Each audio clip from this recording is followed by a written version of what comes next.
بجائے اس کی کہ آج خوش ہو جاتے کہ پاکستان کی جیت ہے. دکھ آپ کو یہ ہے کہ پاکستان کی اکانومی بھی برباد نہیں ہوئی, اللہ نہ کرے لوگوں کی اموات بھی نہ ہوئی.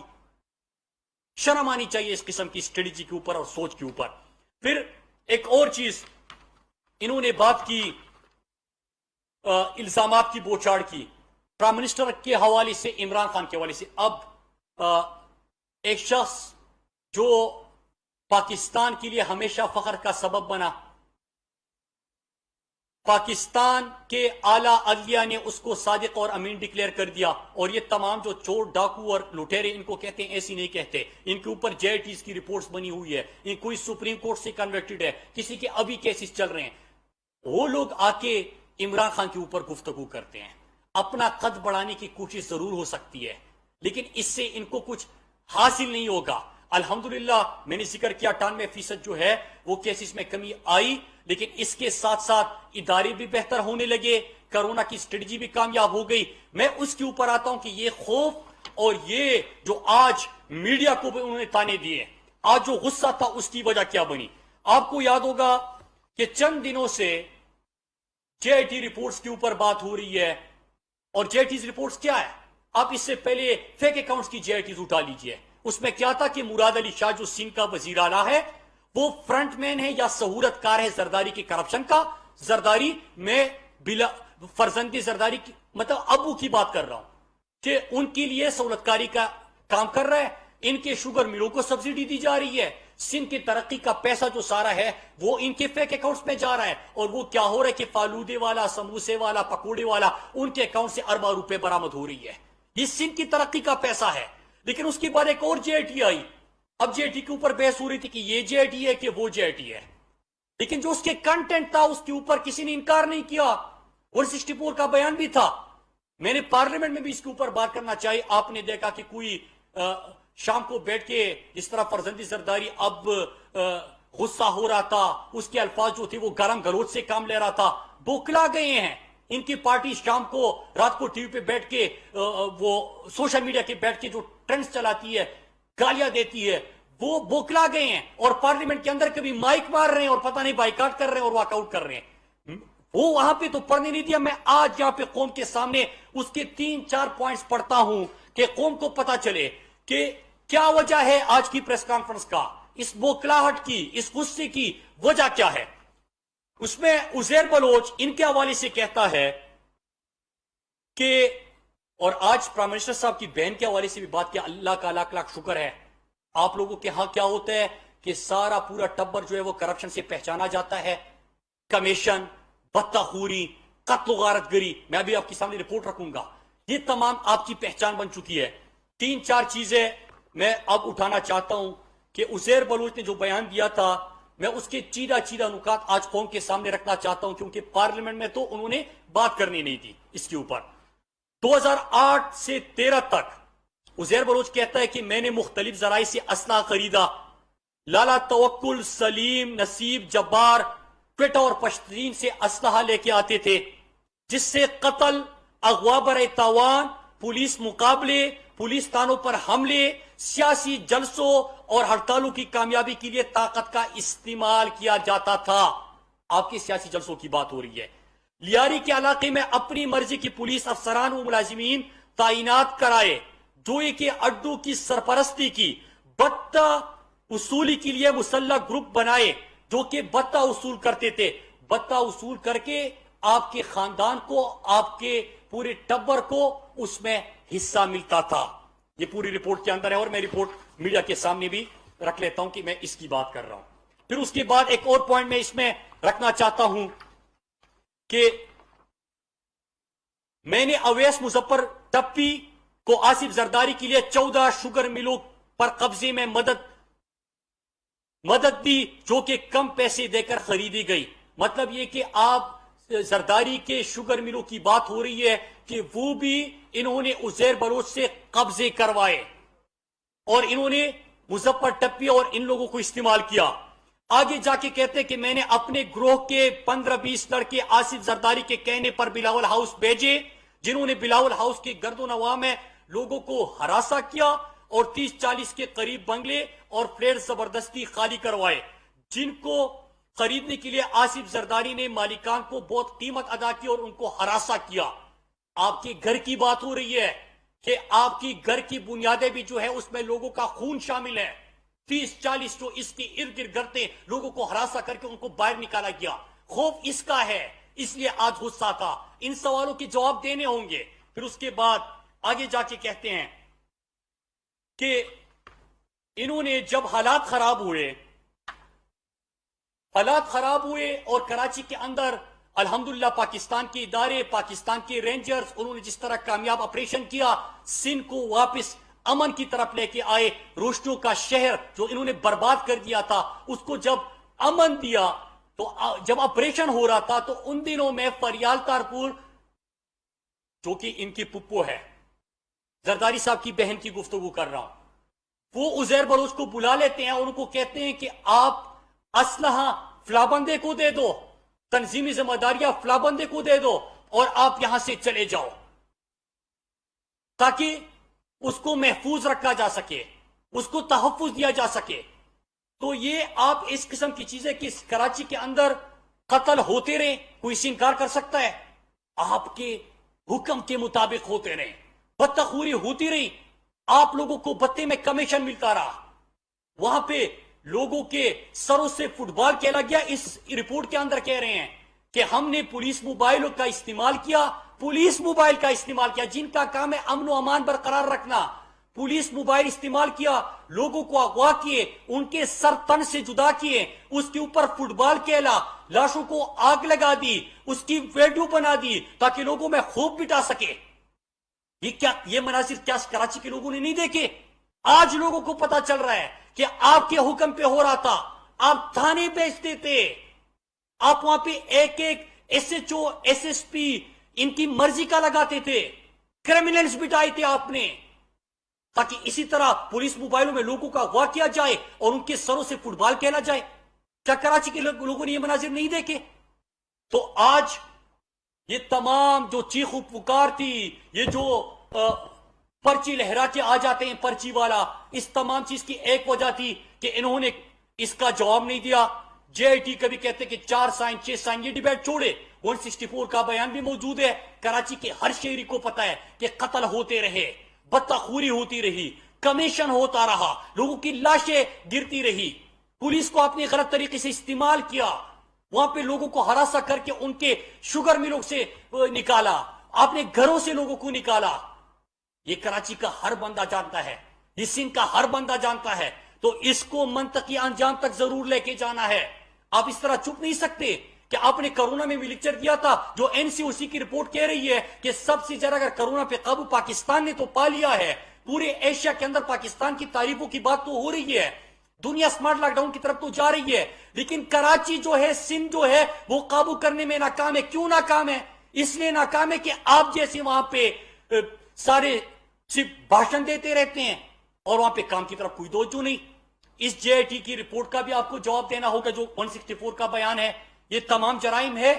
آپ کے والد صاحب کی جو فیک اکاؤنٹس کی جے آئی ٹی ہے, اس کے اوپر بھی آپ بڑا شور مچاتے ہیں کہ جب بھی احتساب ہوتا ہے کبھی سوال کیا جاتا ہے, پولیٹیکل وکٹمائزیشن ہو گئی, ہمارے ساتھ جاتی ہو گئی, میرے والد صاحب کو نیب نے بلا لیا, ان کی جان کو خطرہ ہو گیا. یہ کیا گفتگو ہے؟ کیا آپ جو سوال پوچھو گے اس کا جواب دیا جائے گا؟ لیکن اگر سب سے زیادہ غربت سندھ کے اندر ہے, آپ کے حلقے میں جب سوال کر لیتا ہوں کہ 27,000 لاڑکانہ کے اندر کتوں کے کاٹنے کے واقعات ہوئے, اس پہ آپ گالی دیتے ہیں. 92,000 سے زیادہ پورے سندھ کے اندر کتوں کے کاٹنے کے واقعات ہوتے ہیں. سندھ اس وقت کتوں کی زد میں ہے. کیا آپ نے ان کے اوپر بات کی؟ آپ کی حکومت ہے وہاں پہ, اگر آپ سے سوال کیا جاتا ہے گالی دیتے ہیں. غربت سب سے زیادہ وہاں پہ, صاف پینے کے پانی کے مسائل سب سے زیادہ سندھ کے اندر. کراچی قائد جیسا شہر جو اس کو کچرے کا ڈھیر بنا دیا. لیکن ہم کیا کر رہے ہیں, میں اس کی طرف آتا ہوں. ہم نے کراچی کو پیکج دیا, ہم نے تمام جو پارلیمنٹیرینز تھے, جو الیکٹڈ ممبرز تھے, انہوں نے ترقیاتی کام جو بتائے اس کی وفاقی حکومت نے منظوری دی. آپ ایم این ایس کے اوپر تو, ان کی ترقیاتی کاموں کے اوپر تو آپ سٹے لے آتے ہو, آپ کو گلا ہوتا ہے, آپ اس کے اوپر تنقید کرتے ہو کہ یہ کام کیوں کر رہے ہیں. احساس پروگرام 33 لاکھ سے زائد سندھ کے اندر لوگوں کو غربت کے خاتمے کے لیے اگر ہم نے پیسے دیے, اس کے اوپر آپ کو غصہ آتا ہے. کیوں؟ آپ نے اس میں بھی کمیشن کھانا تھا, جس طرح سندھ کا 5.5 کروڑ صحت کا آپ نے کھا لیا. جس طرح کے سبسڈی کے نام پہ اپنے والد کے جو مراد علی شاہ نے سہولت کاری کا کردار ادا کیا اور زرداری کے شوگر ملوں کو سبسڈی دی، اس کو پیسے دیے، اس کو نوازا، تو کیا آپ یہ پیسہ بھی اپنی کرپشن کی نظر کرنا چاہتے تھے؟ یہ بھاشن چھوڑ دے۔ الحمد کشمیر کے اوپر موصوف نے بات کی۔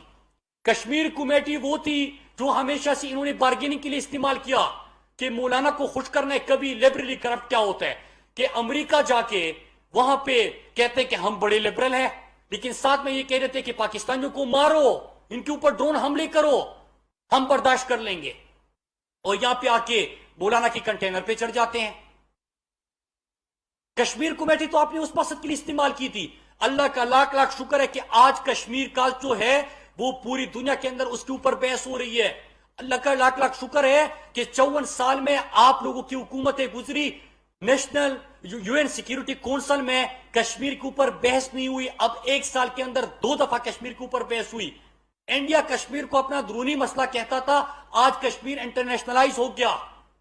اللہ کا لاکھ لاکھ شکر ہے پاکستان کی فورن پالیسی جس انداز سے بہتر ہوئی، لیکن ان تمام چیزوں سے آپ کو دکھ پہنچے گا۔ جتنی دیر کے لیے ہم بولیں گے آپ کو دکھ پہنچے گا، کیونکہ آپ تو سمجھ لیتے کہ کرونا کی وجہ سے اکانومی ختم، ہم لاک ڈاؤن کر لیں گے سب کچھ ختم ہو جائے گا۔ اللہ کا لاکھ لاکھ شکر ہے کہ پوری قوم کڑی ہو گئی۔ NCOC جیسا ادارہ تھا اس پہ ہم نے قابو پا لیا اور پاکستان اس بحران سے بچ گیا۔ یہ تمام جو آپ نے نکات اٹھائے تھے، میں پھر سے پوری قوم کے سامنے کہتا ہوں کہ بے شک ہمارا سیاسی جدوجہد بھی، آپ کا تو خیر 3 نسلوں سے سندھ کے اندر حکومت کر رہے ہیں، میں سندھ کے لوگوں کو بھی ایک بات بتانا چاہتا ہوں کہ انشاءاللہ مزید ان لوگ جس طرح کے خود سندھ کو جاگیر سمجھتے ہیں اپنا، یہ ان کا جاگیر نہیں ہے۔ سندھ کا بھی اتنا حق ہے پاکستان کے اوپر جتنا باقی پاکستان کا ہے۔ انشاءاللہ سندھ کے اندر چاہے یہ ناراض ہو یا خوش ہو، عمران خان کا فیصلہ ہے غربت کے سندھ کے اندر زیادہ ہے، تو ہم نے ابھی پاپولیشن کے تھرو نہیں، پاورٹی جہاں پہ زیادہ ہوگی، غربت زیادہ ہوگی، احساس پروگرام میں ان کا ریشو بڑھانا ہے، ان کو کوٹا بڑھانا ہے۔ تو سندھ کو احساس پروگرام میں سب سے زیادہ شیئر ملنے جا رہا ہے۔ سندھ کی ترقی کے لیے جو SIDCL ہے اس کے تھرو منصوبے شروع ہو گئے ہیں، چاہے ان کو پسند ہو نہ ہو، انشاءاللہ اس کی تکمیل ہوگی۔ کراچی کے MNAs نے جو کراچی کی ترقی کے لیے اور کراچی کی ڈیولپمنٹ کے لیے جو پلان مرتب کیا ہے، چاہے آپ لوگ سٹے لے لو، چاہے آپ لوگ چیخو پکار کرو، کراچی نے عمران خان کو مینڈیٹ دیا تھا، آپ لوگ وہاں پہ کام نہیں کر رہے۔ 18ویں ترمیم کے بعد 62% فنڈز آپ کے پاس آتے ہیں، آپ نہیں کر رہے، ہم خاموش نہیں رہ سکتے، ہم وہاں پہ ترقی کا کام کریں گے، آپ چاہے جتنا بھی غصہ کریں۔ لیکن آخر میں اس پہ اپنی گفتگو ختم کرتا ہوں کہ چیلنج ہم نے اسی دن آپ کا ایکسپٹ کر لیا تھا کہ آپ کے 40 سال اور ہمارے 7 سال، اور اس کے ساتھ ساتھ پارلیمنٹ کے اندر بحث کرنی ہے، جلسہ کرنا ہے، قوم کے سامنے کرنی ہے، میڈیا کے سامنے کرنی ہے، اس کے لیے بھی تیار ہے۔ ایشو بھی آپ کی مرضی کا، کیونکہ آپ نے رٹا لگانا ہوگا، بڑی محنت کرنی ہوگی، پرچی لے کے آنا ہوگا، تو آپ کو تیاری کی زیادہ ضرورت ہوتی ہے، لہٰذا آپ رٹا ماریے، ٹاپک آپ کی مرضی کا ہوگا، جگہ آپ کی مرضی کی ہوگی، پارلیمنٹ ہو، میڈیا ہو، کچھ بھی ہو، وہ آپ خوب رٹا ماریے، پھر اس کے بعد آپ منتخب کریے کہ کس کے اوپر بحث کرنی ہے۔ ہم تیار ہیں، اور ہم امید کرتے ہیں کہ آپ اسی طرح 9-2-11 نہیں ہوں گے پارلیمنٹ سے، اسی طرح رائے فرار اختیار نہیں کریں گے، تاکہ قوم سنیں۔ اصل پارلیمنٹ کا تو یہی حسن ہوتا ہے، آپ سوال کر لیتے ہیں، ہم جواب دیتے ہیں، ہم سوال کر لیں گے، بدلے میں آپ کہتے ہیں کہ یہ کون ہوتے ہیں مجھ سے سوال کرنے والے، انسان بن جاؤ، یہ آپ کی گفتگو ہوتی ہے۔ یہ چیزیں امید ہے کہ نہیں ہوگی۔ انشاءاللہ عمران خان کی قیادت میں پاکستان ترقی کرے گا۔ بحث تو آج میں سوچ رہا تھا کہ جو JIT کے اوپر سوال ہے، جو ان کے خاندان فریال تارپور، زرداری، کس طرح انہوں نے استعمال کیا پولیس کو، پولیس موبائلوں کو، بتہ، قتل و غارت گری، لوٹ مار، بلاول ہاؤس کے اطراف میں گھروں کو ہراساں کرنا، یہ تمام چیزیں تھی۔ ہم اس کا جواب آج ایکسپیکٹ کر رہے تھے۔ خیر آپ تو کہتے کہ یہ کون ہوتے ہیں مجھ سے سوال کرنے والے، یہی تو فرق ہوتا ہے پرچی والے میں اور جمہوری لوگوں میں، تو آپ تو جواب دینا مناسب نہیں سمجھتے، لیکن قوم آپ سے جواب لے گی، قوم آپ سے پوچھے گی، اور اس کے آپ کو جواب دینے ہوں گے۔ بات تو اس کے اوپر ہونی چاہیے تھی کہ اللہ کا لاکھ لاکھ شکر ہے کہ سمارٹ لاک ڈاؤن اور جو ہماری اسٹریٹجی تھی احساس پروگرام اور کرونا کی روک تھام کی، اس کے اوپر بات ہوئی تھی، وہ بھی بات نہیں ہوئی۔ تو تمام چیزیں تو میں نے آپ کے سامنے رکھی، اور 98% پہلے سال میں الحمدللہ ارریگولیٹریز میں کمی آئی ہے. آپ سندھ کے اندر کوئی بھی محکمہ اٹھائیں گے اس میں آپ کو کرتے. انہوں نے شوگر انکوائری کی بھی بات کی. شوگر انکوائری میں بھی مراد علی شاہ سہولت کار اور آپ کے ابو زرداری کے شوگر مل کو سبسڈی, یہ چیز نکلی ہے. کوئی شرم ہوتی ہے, کوئی حیا ہوتی ہے, تمہیں کیا پتا یہ کیا ہوتی ہے. تو شوگر انکوائری, ہمیشہ چینی مہنگی ہوتی تھی, کسی نے انکوائری نہیں کی, عمران خان نے کی. ہمارا کریڈٹ ہے کہ عمران خان نے پہلے پاکستان کے سب سے مضبوط مافیا کو بھی نقاب کیا, انکوائری کرائی, رپورٹ پہلے کہا کہ انکوائری نہیں کریں گے, انکوائری ہوئی, پھر کہا کہ انکوائری تو ہو گئی, رپورٹ نہیں آئے گی, رپورٹ بھی آ گئی. اب کیا ہوگا انشاءاللہ, اس سے جزا سزا کا نظام شروع ہو چکا ہے اور اس سے قیمتوں میں بھی ہمیشہ کے لیے کمی آئے گی. کیا الیکٹرک کی بات ہوئی, ذرا پوچھئے موصوف سے, 5 سال آپ کی حکومت ہوئی تھی, یہ یہاں پہ معاہدے کس نے کیے تھے؟ یہ کیا الیکٹرک کے, یہ آئی پی پیز کے ساتھ یہ تمام معاہدے کس کے دور میں ہوئے ہیں؟ آپ لوگوں کے معاہدے ہیں, ہم سے سوال کر رہے ہیں. جی ہم نے جہاں سے سٹارٹ کیا تھا اس کے ہم جواب دے ہیں, ہم کہاں تک لے کے گئے ہیں ہم آپ کو بتائیں گے. لیکن آخر میں اسی پہ ختم کرتا ہوں کہ آپ سے جو سوال ہوئے ہیں اس کے جواب دیجئے, اور ہم ڈیبیٹ کے لیے تیار ہیں. پاکستان کے اندر کسی بھی جگہ پہ, کسی بھی مقام پہ, کسی بھی فورم پہ آپ ڈیبیٹ کرنا چاہے, رٹا پہلے سے ماریے گا, ہمیں اس کے بعد ایشو کا بتائیے گا. شکریہ.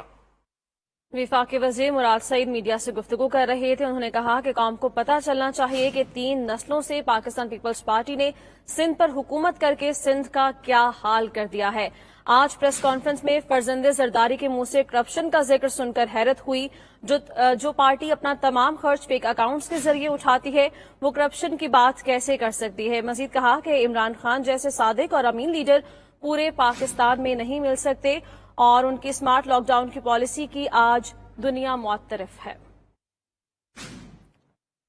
وفاقی وزیر مراد سعید میڈیا سے گفتگو کر رہے تھے اور ان کا گفتگو میں یہ کہنا تھا کہ پاکستان پیپلز پارٹی نے سندھ میں کرپشن کا بازار گرم کر رکھا ہے اور سندھ میں ہر کام کے لیے رشوت ادا کرنی پڑتی ہے. اور اسی پر بلاول بھٹو زرداری نے پریس کانفرنس کی. انہوں نے کہا کہ کرپشن جتنی پی ٹی آئی کی حکومت میں کی گئی ہے اتنی کرپشن کبھی نہیں ہوئی اس ملک میں. اور اسی حوالے سے مراد سعید نے کہا کہ پاکستان پیپلز پارٹی نے سندھ میں کرپشن کا بازار گرم کر رکھا ہے. لاہور سے ایک اہم خبر آپ کو دیں گے. تھانہ شادرہ اپنے صحافیوں کے ساتھ ہیں, میڈیا ہاؤسز کے ساتھ ہے کہ اگر آپ کے کرپشن کے اوپر کوئی جے کی رپورٹ سامنے آئی ہے, اس کے اوپر بات ہوتی ہے تو آپ میڈیا کو للکارو, انسان بنو, تانے دو, اس قسم کے الفاظ کا انتخاب کرو تو اس کی ہم بھرپور مذمت کرتے ہیں. پھر اس کے بعد میں ایک ایک کر کے ان کے اٹھائے گئے سوالات کا جواب دیتا ہوں اور پھر اس کے بعد میں آپ کو وجہ بتاتا ہوں کہ اس بوکھلاہٹ کی وجہ کیا بنی. سب سے پہلے انہوں نے کہا کہ میں نے چیلنج کیا تھا خیبر پختونخوا کو. آپ کو یاد ہوگا کہ جس دن فرزند زرداری کا چیلنج آیا 15 منٹ کے اندر ہم نے اس چیلنج کو ایکسپٹ کیا اور ہم نے تو یہاں تک کہا کہ تحریک انصاف کی خیبر پختونخوا میں حکومت کو 7 سال ہو گئے اور آپ کی سندھ میں 3 نسلوں سے حکومت چل رہی ہے. تو آپ سے ہم سوال کرتے ہیں, آپ کو ہم دعوت دیتے ہیں کہ آپ بھی خیبر پختونخوا آئے اور ہم بھی سندھ آتے ہیں, آپ کو کارکردگی کا پتہ چل جائے گا. پھر ایک اور بات انہوں نے کی کہ میں ڈیبیٹ کی چیلنج دیتا ہوں. اب پوری پاکستانی قوم جب یہ بات سن رہی تھی تو ان کو ہنسی آ رہی تھی. ہنسی یہ کہ جب سپیکر صاحب کہتے ہیں اور مجھے فلور ملتا ہے تو موصوب ہمیشہ 9-2-11 ہوتے ہیں. میں سپیکر صاحب سے گزارش کرتا ہوں کہ جب بھی پارلیمنٹ کا اجلاس ہو تو یہ قوم کا مطالبہ ہے کہ آپ پارلیمنٹ کے دروازے کچھ دیر کے لیے بند کیا کرے تاکہ ان کو ان کے سامنے جواب بھی ملے, ان سے چند سوال بھی ہو اور یہ راہ فرار اختیار نہ کرے. ڈیبیٹ کا چیلنج دے رہے ہیں اور اسی دن سے ہم نے کہا ہے بلکہ پارلیمنٹ میں تو آپ نہ سوال سن سکتے ہیں نہ آپ کے پاس کوئی جواب ہوتا ہے, اور جو حکومتی کارکردگی بتائی جاتی ہے آپ کو وہ سننے کی ہمت ہوتی ہے. تو میں قوم کے سامنے ایک دفعہ پھر چیلنج کرتا ہوں کہ میرے ورکر تو ہمیشہ اس بات پہ ناراض ہوتے ہیں کہ وہ پرچی پہ آیا ہے, مروسی سیاست ہے, نہ کوئی پولیٹیکل ورکر رہا, نہ اس کی کوئی پولیٹیکل سٹرگل ہے. تو آپ اس کو کیوں چیلنج کرتے ہیں؟ لیکن پھر بھی آپ کی خواہش میں پوری کر لیتا ہوں کہ پارلیمنٹ میں بحث کرنی ہے، ایشو آپ کی مرضی کا ہوگا، کسی بھی ایشو ٹاپک آپ کی مرضی کا ہوگا، پارلیمنٹ میں آپ کو خوش آمدید کہتے ہیں۔ جب آپ بات کریں، گزارش اتنی سی ہے کہ 9-2-11 نہ ہو۔ اگر میڈیا کے سامنے بات کرنی ہے تو میں نے آپ کو یہ بھی دعوت دی تھی کہ امپائر بھی آپ کی مرضی کا، آپ ڈھونڈو کہ کسی جلسے میں کرنے ہیں، کسی میڈیا ہاؤس کی آپ نے بات کرنی ہے، کسی پروگرام میں آنا ہے، کسی جگہ پہ ڈیبیٹ کرنی ہو تو ڈیبیٹ کر لیتے ہیں کہ قوم کو پتا چلے کہ آپ لوگوں نے 3 نسلوں سے جو وہاں پہ سندھ کے اوپر حکمرانی کر رہے ہیں، اور پرچی پہ جو سیاستدان آتا ہے جو رٹا لگا کے پرچی لہرا کے ہمیشہ گفتگو کرتا ہے، تو اس کا بھی پتا چلے اور پولیٹیکل ورکر کا بھی پتا چلے۔ تو ڈیبیٹ پہلی بھی ہم آپ کا چیلنج ایکسیپٹ کر چکے ہیں۔ خیبر پختونخوا کے 7 سال اور آپ کی 3 دہائیوں سے حکومت چلتی آ رہی ہے، اس چیلنج کو بھی ہم ایکسیپٹ کر رہے ہیں اور دعوت دیتے ہیں آپ کو بھی اور دونوں کی۔ اب میں آ جاتا ہوں ان کی ایک ایشو کے اوپر جو انہوں نے بات کی۔ آج فرزند زرداری کرپشن کی بات کر رہا تھا اور لوگوں کو سر محل $65 ملین، ان کی حکومت میں اگر سیلاب زدگان کو ان کو کوئی نیکلس ہار دیا جاتا ہے، وہ ہار کی چوڑیاں، سندھ کی ترقی کا پیسہ کس طرح فیک اکاؤنٹس کی نظر ہوا، وہ سندھ کے صحت کا 5.5 کروڑ روپیہ 7 سالوں میں ان کو ملا، وہ کہاں پہ چلا گیا؟ لاڑکانہ کے اندر، تھر کے اندر جو بھوک سے افلاس سے بچوں کی اموات ہو رہی ہے، وہ کہ ان کی ترقی کا، ان کے غربت کے خاتمے کا پیسہ جو لوگوں کے اوپر لگنا تھا، اس کے اوپر پوری کی پوری فیک اکاؤنٹس کی ایک JIT ہے جو کہ اب پارلیمنٹ کے ریکارڈ کا بھی حصہ ہے۔ تو آج وہ فرزند زرداری کرپشن کی بات کر رہے تھے۔ پاکستان تحریک انصاف عمران خان، پاکستان کا وہ واحد لیڈر جو سپریم کورٹ کی طرف سے بھی صادق اور امین ڈکلیئر ہو چکے ہیں۔ ان کے ابو کے اوپر کتنے کرپشن کے کیسز ہیں؟ فرزند زرداری خود جو صدقے کے بکرے ہوتے ہیں وہ بھی فیک اکاؤنٹ سے، برتھ ڈے پارٹیاں ہوتی ہے وہ بھی فیک اکاؤنٹ سے، گھر کے اخراجات چلتے ہیں وہ بھی فیک اکاؤنٹ سے، یہاں تک کہ فرزند زرداری اور ایان علی کے ٹکٹ کے پیسے بھی ایک ہی اکاؤنٹ سے پے ہوتے ہیں۔ تو آج وہ بات کر رہا تھا، تو میں قوم کو بتاؤں کہ اللہ کا لاکھ لاکھ کا شکر ہے کہ عمران خان جیسا صادق اور امین لیڈر ملا۔ تو پاکستان کے اندر آڈیٹر جنرل کی جو پہلے سال کی رپورٹ تھی، موصوف نے گھما پھرا کے بات کرنے کی کوشش تو کی، 98% irregularities میں کمی آ چکی ہے۔ 98% ان کے آخری سال کا اگر آپ دیکھیں تو اس میں کمی آ چکی ہے۔ یہ عمران خان کی حکومت ہے۔ اداروں کی انہوں نے بات کی، PIA کا، PIA کے حوالے سے بات کرتے چلے کہ 2008 تک PIA پروفٹ میں، زرداری آ جاتے ہیں، PIA کا خسارہ بڑھتا جاتا ہے۔ 2013 سے 18 میں نواز شریف کی حکومت آتی ہے، مزید بڑھ جاتا ہے۔ سٹیل مل 2007 سے 8 تک منافع میں تھا، 8-9 میں پہلا سال تھا زرداری کی حکومت کا، سٹیل مل خسارے میں چلا گیا۔ پاکستان ریلوے ان کی حکومت میں خسارے میں چلا گیا۔ یہ تمام پاکستانی ملکی ادارے جو تھے وہ ان کے دور میں خسارے میں چلے گئے۔ آج ہم ریفارم کر رہے ہیں، آپ ہی کی حکومت کے دوران اور نواز شریف کی حکومت کے دوران کارکردگی کیا تھی؟ میں ان کے 2 وزیروں کا بیان جو سابقہ حکومت تھے اور ان کے آج ساری اکٹھی ہے، تو میں ان کا حوالہ دیتا چلوں کہ جب ان سے پوچھا گیا اداروں کے بارے میں تو کہتے ہیں کہ جو PIA خریدے گا سٹیل مل ان کو مفت میں دیا جائے گا۔ مطلب پہلے ادارے تباہ کرو، کرپشن کی نظر کر دو، اپنی مرضی سے لوگ لگاؤ، ان کی تعیناتیاں کرو، کمیشن کا ہو، اور پھر اس کے بعد جو ہے اداروں کی حالت یہ کر دو کہ جو ایک ادارہ خریدے گا اس کو دوسرا ادارہ مفت میں دیا جائے گا۔ پھر اس کے بعد انہوں نے بات کی کرونا کے اوپر۔ اب دکھ تو ہوگا ان کو، دکھ یہ ہے کہ پہلے دن سے یہ کہہ رہے تھے کہ lockdown lockdown lockdown, کیونکہ دنیا کے اندر فیشن تھا، غلام ذہنیت کے مالک تو یہ لوگ ہیں کہ بڑے جلدی متاثر ہوتے ہیں مغرب سے۔ اب پوری دنیا کے اندر لاک ڈاؤن کی بات ہو رہی تھی، انہوں نے بھی لاک ڈاؤن کی بات کی، لیکن آج دنیا کیا کہہ رہی ہے؟